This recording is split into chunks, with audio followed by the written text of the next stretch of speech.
নমস্কার। বিক্রম সকাল সকাল ঘুম থেকে ওঠার পর বাথরুম যায়, ব্রাশ করে ও স্নান করে। তবে সারাদিন যাই করে না কেন, সবেতেই জলের প্রয়োজন। কখনো এই কল খোলে, কখনো ওই কল খোলে।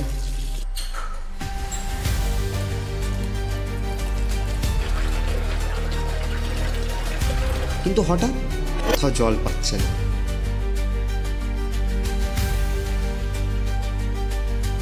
না রাস্তায়, না পাড়াতে, না বাড়ির বোতলে, এমনকি সেই বাথরুমেও নয়। এক ফোঁটা জলও নেই কোথাও। এমন পরিস্থিতি থেকে কিভাবে বেরোবে জানতে চাও?